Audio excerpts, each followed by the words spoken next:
والسماء بنيناها بأيد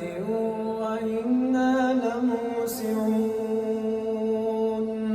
والأرض فرشناها فنعم الماهدون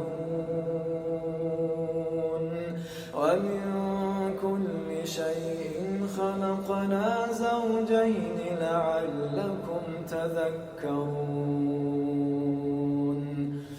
ففروا إلى الله إني لكم منه نذير مبين ولا تجعلوا